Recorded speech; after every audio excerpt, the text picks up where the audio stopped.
everybody, welcome to Men in Stripes, your weekly excellent, awesome, stupendous Bengals weekly podcast where we talk about the Bengals weekly.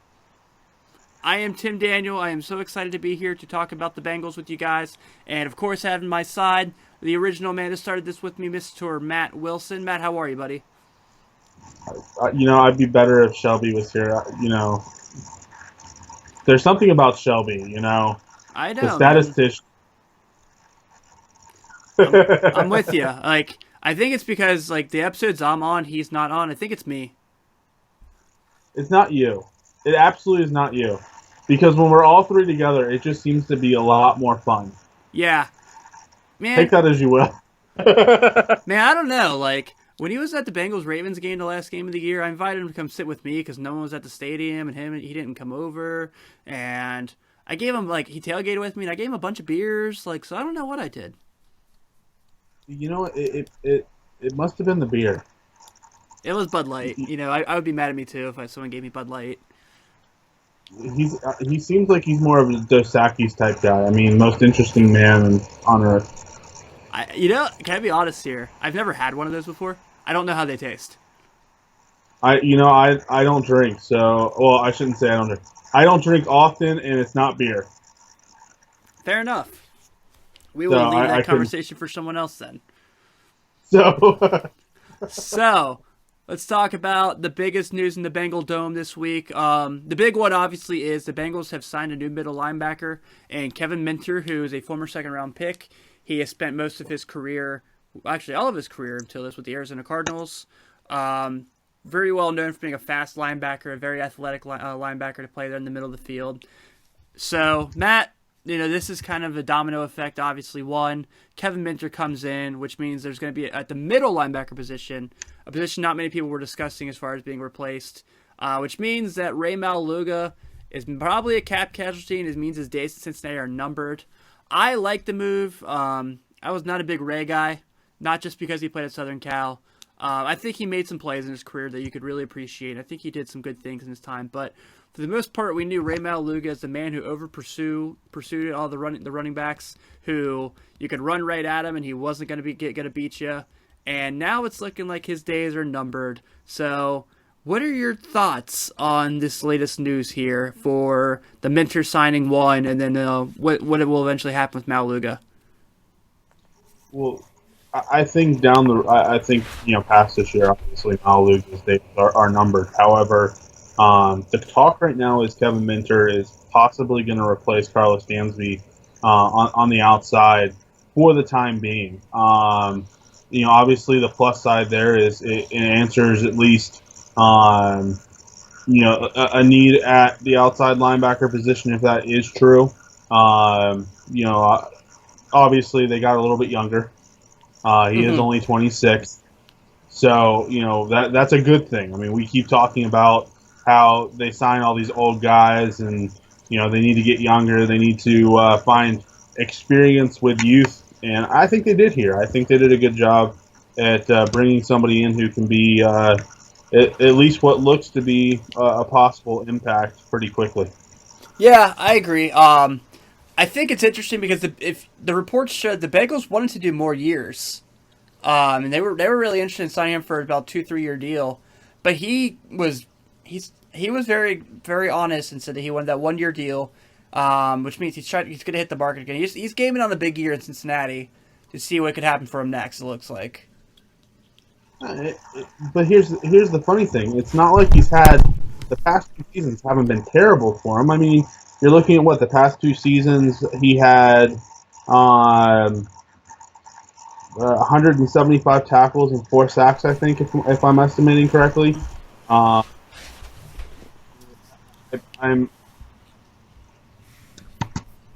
get me wrong. I mean, I understand he wants more money. He thinks next year, bring that. The market may be a little bit thinner. All that fun stuff. But in all reality, I mean, I guess week 16 against Seattle was lackadaisical. Week 17 was okay. But if you go back to week 15 in New Orleans, 2 pass deflections. He had 10 total tackles, 1 assist tackle. he had a great game against a New Orleans team. So I mean, we're not looking at somebody who has been terrible by any stretch of the imagination. He had 3.5 sacks last year. So again, I don't know where he thinks that all of a sudden he's going to, break out and have an unbelievable year that he's going to get, $10 million. But I can understand him wanting more money. Yeah, I can too. So, but I'm looking forward to seeing, what he does there, obviously. I think it's a good signing, like you've mentioned. It's it's speed, something they aren't really well known for having with their linebackers. So it's a good start in the right direction there. And it's going to make the draft, it makes the draft a little bit more interesting too. From what I'm reading, it looks like what I read about Vigil is the Bengals are planning on, they're going to give him every opportunity to be the starter. So if we're looking at now, we're looking at going of a Minter Malaluga, a Minter Vigil perfect linebacking core to start the year. I'm down to see what that can do because those are young, fast, athletic guys who can play. So I think that would be a smart move to see what the Bengals have.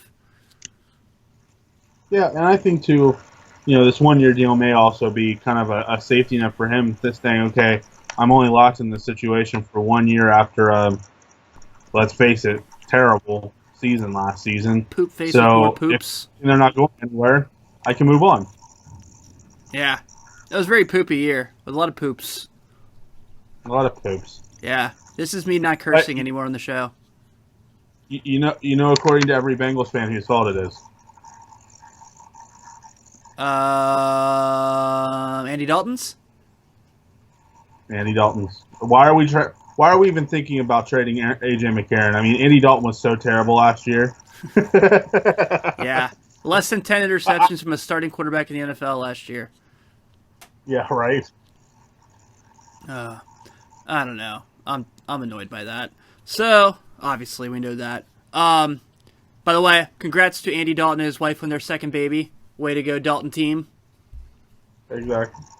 Good job. Well, we know Andy Dalton had very little to do with the actual birth, so congratulations, Jordan. Yeah. So, let's talk a little bit more about some other things that happened here for the Bengals. Obviously, with the signing of Kevin Minter, there was a loss there. I guess you can call it that. Marcus Hunt is now moved on to bigger and better things. He is signed for a 2-year deal with the Indianapolis Colts. Those who know us and Marcus, we really wanted him to be really good and thought he had a shot to be really good. He was a super athletic guy who hadn't really learned the game of football yet, and obviously had a very disappointing tenure at the Bengals in his 4 years. Came on a little bit in that last year, blocking field goals and making some plays, knocking some balls down to the line of scrimmage. But other than that, we got glimpses here and there. So I don't really consider Marcus Hunt a quote-unquote loss because I think that any defensive end they draft in this draft, if they take one in the first round, is better than he is already. So not that they'll play because they're rookies and the Bengals don't do that, and that's stupid. It drives me freaking crazy. But this isn't rant time. This is Marcus Hunt time. Why can't it be rant time? Your rants are so much fun. No, Marcus Hunt was getting really close to being a bust when it came to the draft. And so, for me, we talked a little bit about it. He showed a little promise in the preseason, but of course, we knew that he'd showed promise before. And then when it came to the regular season, he was not good. This season, a little bit better, but still very, very far away from where he needs to be to even make it worth the Bengals to do anything with him. And, so re-signing him was kind of one of those situations of, I think we would be asking why. What did you honestly see to re-sign him? Yeah, I agree. So, yeah, and I think, that's what's interesting there. But, so Marcus, best of luck in Indy. Hope he really becomes a good player there. Make some things happen. But other than that, I think that's all we really can say about that. Let's see. What else can we cover here real quick? Oh, you got something? I said I hope Tennessee wipes the face of the earth with him. That's rude. He wasn't a bad Well, guy. He just didn't no, work. it would make my wife happy though. Yeah. Happy wife, happy life, right? Exactly. See, has nothing to do with him as a guy. It just I has was gonna everything to do say. with. All right, let's talk about this, man. I think we need to talk about this because I think it's a pressing deal. We're kind of, we're going through this stuff right now with the draft. Obviously, that's all. And all NFL podcasts are talking about is the draft and who their team's going to take or who's a good fit for who. Pro days are happening this week. Ohio State, Notre Dame had their pro days today. These reports coming out, the Bengals are going to make running backs a piece of importance for this draft. And there's a report that came out today, and the two names particularly mentioned were Leonard Fournette and Joe Mixon. I'm going to say this right now on our show, and if I do curse here, people, I really apologize. I have no interest in the Cincinnati Bengals drafting Joe Mixon to be a member of our team. I understand that he is a talented young man. He is a very good football player. Has a chance to really do something special, given the right situation. He has that talent. And with his troubles, he's looking at potentially being a guy that's taken in the second, third, fourth round that the Bengals can really go and take and probably get a lot of that value. But I have no need to root for this man to be on our team. I don't want him there. I think, his actions and his past and the things he has done, he doesn't deserve to play in the NFL for what he did. And this is a guy that did a lot of awful things, and we've talked about this whole domestic violence issue with Josh Brown, with Ray Rice, and what he did is right up there with them. So if the Cincinnati Bengals really do make this route of one Adam Jones still being on the team after his threats and his wishes that he's made towards cops that are on camera, dare I say, and also the discussion of this up and down bad season where the players don't even know what the plan is. I really do not want them to take Joe Mixon for this team. I don't think it's a good move, no matter how good of a player he will be. I'm right there with you. I think it's one of those situations where it's not a good situation for him. It's not a good situation for an NFL team who takes him, of course, unless you're Bill Belichick, because Bill Belichick fixes everything. You know how that one goes. But when you really look at things and you really look at how the Bengals really do need to find a way to find a way to bring both class and skill at the same time to this organization. We've seen some complaints there, obviously some issues with Adam Jones. For obvious reasons. I mean, he has a history. They brought in James Harrison, who has a history, but at the same time, he cleaned himself up. Was it James Harrison that I'm thinking of that admitted to domestic violence, but on tape, but there was never actually tape of it or something like that? I'm trying to remember. I don't remember that. There was somebody who did, but I'm not sure if it was Harrison, if it was Ferrier. It was one of the Jameses, I think. They were talking about it the other day because they were talking about even the Steelers were looking at him too, and so he apparently there was. He had charges dropped against him in 2008. So there was a lot of concern there. But, I mean, if you look at it, the Bengals need to find a way to kind of find that skill, but find that skill with somebody who you're not worrying, is he going to be suspended for the next game? Is he going to be suspended for the season? Is he going to be, it kind of goes back to the whole drug thing. I mean, you can't do that type of stuff, especially in today's NFL, whether it be marijuana, whether it be, performance-enhancing drugs, things like that. And so it really hurts the team when you get a guy like that. And so staying clean is with a player in their history is really going to be an important factor for them. And So I don't know. I'm not a big fan of his. I don't want to see a player like that on this team. So I would rather see somebody who's going to bring skill, but also bring a type of mentality that's a leadership mentality to this team.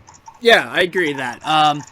And honestly, man, if they do go the route of drafting Leonard Fournette, I dig that. I'm cool with that. I don't mind it, but they better make sure that they pick up some offensive linemen in this draft too. I know Andre Smith's back, and they're talking about him playing right guard. They're going to give the other two kids, the Fishers looking boy, he's a chance to play the offensive line. But if you're going to draft a running back, you better have a plan. And you know this plan can't be a down plan for a long time. The Bengals fans cannot take that after 6 years, straight years in the playoffs. No, I'm right there with you. I think that they've got to. I think they got to figure out a way to protect Dalton, to protect the running game. I think they need to figure out a way that's going to really, move this offense in the right direction, because we saw last year an offense that just, and don't get me wrong, Andy Dalton had some great passing days, but at the same time, he had very little help. They weren't scoring touchdowns. They weren't, making the plays they needed to win games. And you need a good running game to open up those opportunities in the passing game, even on, goal situations. Absolutely. So talking about running backs and things there, the Bengals do re-sign one, well, more of a special team player, special team Pro Bowler, leader on the team. Cedric Pierman is staying in Cincinnati. We all know I'm going to say it's a good move. I like Pierman a lot. I think he's a really good leader. He's a good for the young players who are really learning to make a name for themselves in the NFL. And I think that everything he's done as a Pro Bowler for this team, as far as being a blocker, is huge. So I am excited for this. I know he probably doesn't have a whole lot of time left in his NFL career, especially coming after that broken arm this season. I think it's a good move. I'm glad he's there. I think he's really good for the running back room with guys like Hill and Bernard, or insert draft pick running back here, whoever that may be. Especially now that Burkhead's gone, and that was another good special teams player for them. I think this is going to be I'm glad he's still here. I think it's a good move. Well, I know you and Houston are working on his fan club, because Houston Crawford also loves the move too, and of course he's a friend of both the show, and we always enjoy talking to him on Facebook and other avenues. But it's one of those moves that I see it being all for special teams. I don't think he's going to have a major impact on this offense. Right. But he will have an impact. So I kind of look forward to seeing what he's going to bring, and what kind of fire and experience he's going to bring to the special teams, especially one that.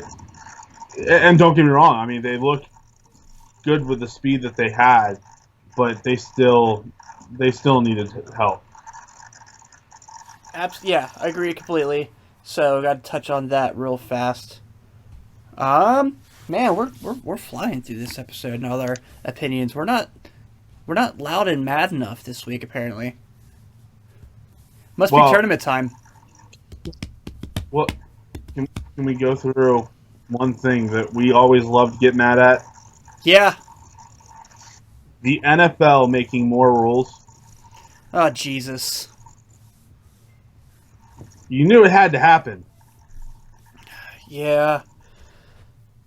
This is why the NBA is so great. They change rules every 6 years. Well, what kind of rules are they going to change? No sitting on the foul line, crossing your arms with multicolored hair? Huh? Is that a Rodman reference? Please tell me. That is a Rodman reference. Okay, I'm just making sure. You don't remember that? I remember that.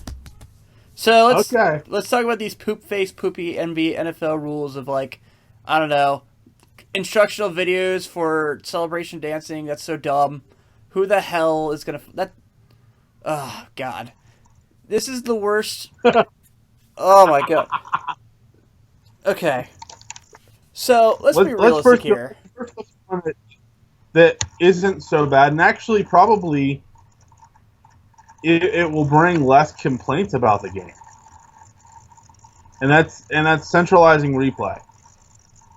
Number one, because you're not now having a head official try to defend his officiating team. It's being made by kind of almost like the NHL. It's being made by somebody who is unattached from the game, is looking at it from a rule standpoint, not looking at it from a, well, this is what my guy called, so I'm just going to stick with it because it's still questionable.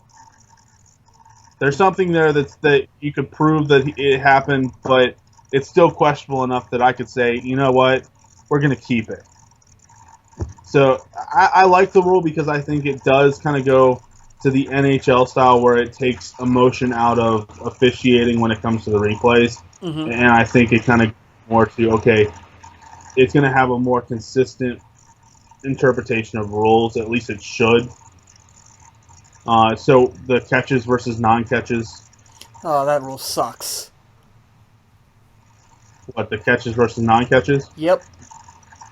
Oh, I hate the rule too, but at least it may become more consistent under centralized replay. We'll see. I'll believe it when I see it, man. Another one that's come out. A 40-second clock on from field goals to kickoff. Trying to take away the whole let's dilly-dally, take an extra timeout, go to commercial break. It kind of keeps the speed of the game up. Okay, I can get behind that. I like it because, again, I mean, you're taking away the whole idea of, let's sit around for 2 minutes and do absolutely nothing but talk and have the officials over-conferencing like something important happened. So I like that. One rule that I don't like, and it kind of is absolutely stupid, and I kind of briefly, we were discussing the different rules, and that would be making it illegal to hit a wide receiver who technically could be deemed defenseless. Not really, but it widens the idea of being defenseless. After they've missed a pass, the ball's past them and you hit them. What's Mike Mitchell going to do with that? Cry a little bit inside. But then again, don't worry. According to Antonio Brown, Vontaze Burfict is still trying to kill him. And according to Le'Veon Bell, everyone wants to hurt him too. So. Right. So yeah, that's a great line. Like I can get the point of like if the ball is slurring like way out of bounds and the guy gets hit. Yeah, I can see that. But how often does that happen at the same point? I mean, of course, unless like Ryan Tannehill's throwing passes. Well, then every pass is overthrown. And don't worry. Ryan Tannehill's wife is still mad at the practice squad for intercepting her husband. Yeah. But no, I mean, I understand the rule, but at the same time, you're going to start again in an interpretation type league. Somebody basically pushes a wide receiver because they came close to him. All of a sudden, you're going to throw a flag because it's unsportsmanlike conduct. He touched a wide receiver. No, the Steelers won't get that call. No, the Patriots will. Yeah. Because Roger Goodell's gotta act like he wasn't butthurt by the Patriots winning the Super Bowl. Yeah, that was awesome. I love that they won only for that. Like, I love that Roger Goodell had to do that. And I love that freaking commercial Tom Brady did, too, when he, like, grabs the fifth ring, and they're like, we're going to have to get you a bigger locker. And he goes, Roger that. Well, the other reason why I kind of wanted the Patriots to win is because I did not want to see Mohamed Sanu all of a sudden leave for the Atlanta Falcons and get a Super Bowl ring. Kind of like a haha, I was right type thing. Yeah. That was the only, like, don't get me wrong. I like Mohamed Sanu. I think that he's a good player, but man, that would have just sucked to all of a sudden have him go, yeah, I got my ring. Look at me now. Well, what are we gonna do when Andrew Whitworth wins his in Los Angeles this year? You know,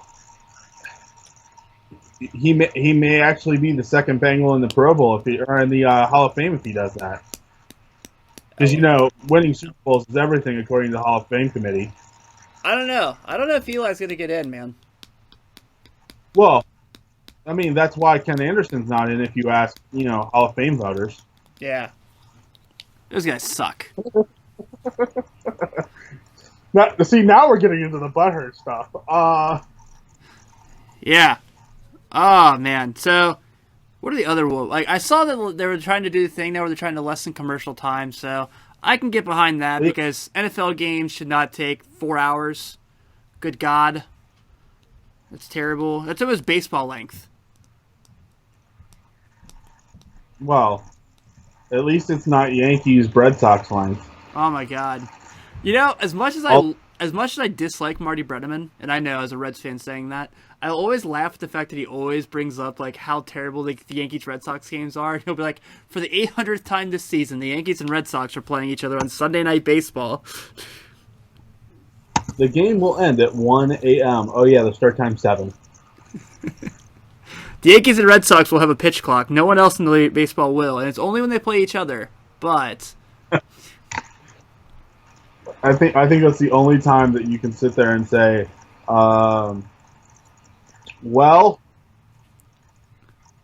we're having a pitching change for the 10th time. Yep. It looks like, yep. They're wheeling their oldest player out in a wheelchair. It will only take about 10 minutes to get him out there. It's like every single player comes out, and I'm pretty sure it's like one of those, we got to stop and talk to everybody as we pass them, just so it takes a little bit longer. Yeah, for sure. So, all right, what other rules are there? Any other rules, topics, or discussions there that we need to know about? Bringing in a official full-time referee staff. I think if that, like adding one more or something like that. So having it where they're, obviously not having other jobs. They are a full-time officiating staff under the NFL. Kind of like that, kind of don't. Mainly because, I want the opportunity to call a legal office and get Ed Hockley. No, I have no clue if Ed Hockley's a lawyer outside or just fit. There was, I think there's one referee that is a farmer, except on Sundays or Mondays. Like, there was something really ridiculous. Nice. So I would like an officiating staff that's focused on their job, focused on the NFL, specializing in the NFL, and isn't worried about on Monday going to work. I like that fact. I like the fact of somebody who is proficient in their craft and perfecting their craft compared to somebody who it's kind of like a second job just for the love of the game type thing. Yeah, I agree with that completely too. So I'm down for that for sure. All right.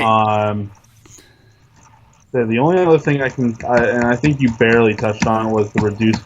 They wanted to reduce kind of the lines for celebration, and make it where obviously they're trying to reduce celebration penalties. So that way, when who is it? Antonio Brown decides that he's going to go hump the goalpost, that's not a penalty, although I kind of wish that he would get injured one of these times humping the goalpost. That'd be a story. That would be hilarious, because then he can sit there and say, well, the goalpost was trying to kill me. He's a boss, though, don't you know? He's the boss. The boss or the boss? He calls himself a boss. When he got fined, he said that's nothing to a boss because, That's the way to do it. Well, at one point, didn't he leave this Young Money clan or something like that, or whatever kind of gang they were in? I don't know. We should check his Facebook video. He's probably with him right now. No, I think he's still in the Steelers locker room. Yeah. He's cool. We should be more like him. So instead of I want to be more like Mike, I want to be more like Antonio. Yeah, except for, Mike did things worth talking about forever. Yeah, yeah, he wasn't like number 3 in the NFL in receiving. Mm-hmm. Yep. He was. He was the greatest. He was. Yeah, he was number 1 in this draft. Yeah, exactly. So, let's see. Anything else we're missing that's important around the league? Obviously, we got to talk about Mark Sanchez signing with the Bears, bro. Like, come on. Backing up Mike Glennon, Mark Sanchez.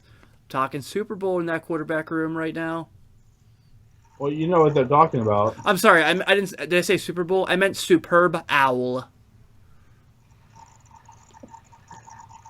Putting Bears fans to sleep one play at a time.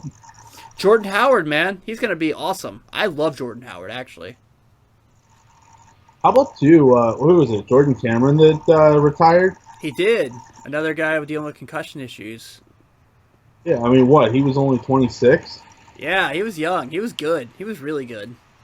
He was. He was actually a decent player for the Browns. Yeah. And then the Dolphins.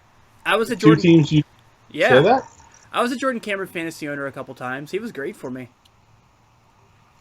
So, I mean, that's kind of sad. That, well, I mean, good for him because he's thinking about health first. But still, the fact that the NFL is coming to that, I'm kind of sad now. Well, it's a crappy product. It's a crappy league. So let's be honest here. Well, because the Bengals are just laying down poop, so that kind of fits. Yeah. So, I guess with that being said, man, anything changed for you draft-wise now? Anything you want to look at? If I know some mock drafts are having O.J. Howard as a potential pickup to go run that dual tight end with Tyler Eifert, which I am so down for. That would be awesome. But anything that sticks out to you've read or anything you want to discuss on that end? Only thing that because we talked about Jabril Peppers. Only other person that I think, and this was kind of a rumor that they were at least checking him out. Bengals were at Ohio State Pro Day, which no, I mean it's obviously you're in the state of Ohio, they're gonna go take a look, just like they're gonna go to the University of Cincinnati's Pro Day. I think that was today too, actually. So they're gonna send representatives there too, but. Interesting thing I think that they talked about at least a little bit is there was some interest at least in talking with Malik Hooker. Do it. And so Hooker obviously came from around here. I told you I watched him in high school a little bit. He came from Newcastle area, very very strict household, single mom type household, but she ran things pretty tight. I love his attitude. I love the fact that he played multiple positions. I mean, he knows corner, he knows safety. He's somebody who can anticipate, somebody who can slide, and I definitely like the fact that they're talking with him. And honestly, if he's there at number 9, I'm not so sure Sean Williams is the answer. I still think George Iloka is. But I would love to see a young Malik Hooker kind of grow and line up next to George Iloka. That's the beauty at 9, is there's so many guys you can look at being on your team and go, he's a good fit, he's a good fit, he's a good fit. One that I saw that was really interesting was Takaris McKinley, the linebacker for UCLA. Don't get me wrong, is really good. I like him a lot. Is talked about at 9. Maybe in the second round if he's there I would do it, but not at 9. Like, I know he's talented, he's really good. But if he's there or Reuben Foster's there, I wonder who I want. I'm not so and that I have liked Reuben Foster. I don't know. There's just something about the whole. He comes from a Nick Saban program. Nick Saban's a whiny little baby. Best coach of college I football. I love what I heard on CBS Radio today. It was one of their like national radio hosts did his little like 30-second segment type thing, and he said it perfect. He's like, he's a Hall of Fame coach when it comes to college football. When it comes to a person, he's just an absolute terrible person.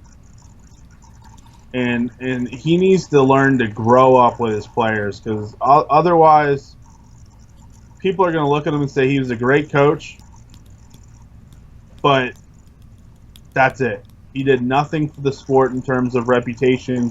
He did nothing for the sport in terms of personality. He just knew how to he just knew how to recruit. That's it. End of story. And half of it wasn't him. Half of it was his staff. I don't know what that has to do necessarily with Foster individually, though. Well, it has to do with the fact of the program he comes from, and my confidence in the program he comes from. I mean, we don't know what he's going to show up and is going to be hurt. AJ McCarron. Yeah, I mean, there has been that case a lot, too, where there's been Alabama players who have been beaten up and not really succeeded in the league. But, it seems like the guys that do are stars. So, I mean, I don't know. I wouldn't call Jake Kirkpatrick a star by any stretch, but I think he's been better than people have discussed him to be in his NFL career. So, I don't know, man. I think Foster would be good for the Bengals. What's that? I still argue that. I mean, I think he's good. I just don't think he's anywhere near what everybody hoped he would be. Right. By any stretch. That's hard to be as a first-round draft pick corner who, when your team doesn't let you play for 3 years. Right, Darkwas? I was waiting for that. Yeah. All right, man. So I think with that being said, we can go back to watching March Madness. How's your bracket doing, by the way? This was, I think I even told Shelby too, this was the first year I actually didn't fill one out. Part of it was because I was, especially with the new job, busy a little bit. But, for me, I actually get to sit back and watch it and enjoy it and not sit there and look at my bracket and goes, well, there goes that type situation. Mm-hmm. Although I did win 1 year. Yeah, I haven't a won bracket yet. challenge. I won like $800 and some odd dollars from it.